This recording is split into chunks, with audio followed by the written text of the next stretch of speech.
Hello, traders. FX Pip Collector here. Today is Sunday, January 28th, and this is my recap of 12 video from Friday. And on Friday, the pound US dollar came in number two, so we're going to do a quick recap.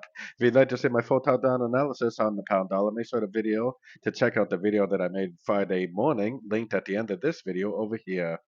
So this move down was pretty strong. I actually still believe that this is going to be a bottom right here, meaning that most likely this is going to make some sort of a three-wave shape, probably an A, a B, and a C. I think it's going to probably hold the 78% fib, and I still think it's more likely that this will go up. To me, it looks like the US dollar is actually in a wave C to the downside, which is most likely going to cause this to go up and probably make a 1, 2, 3 to the upside.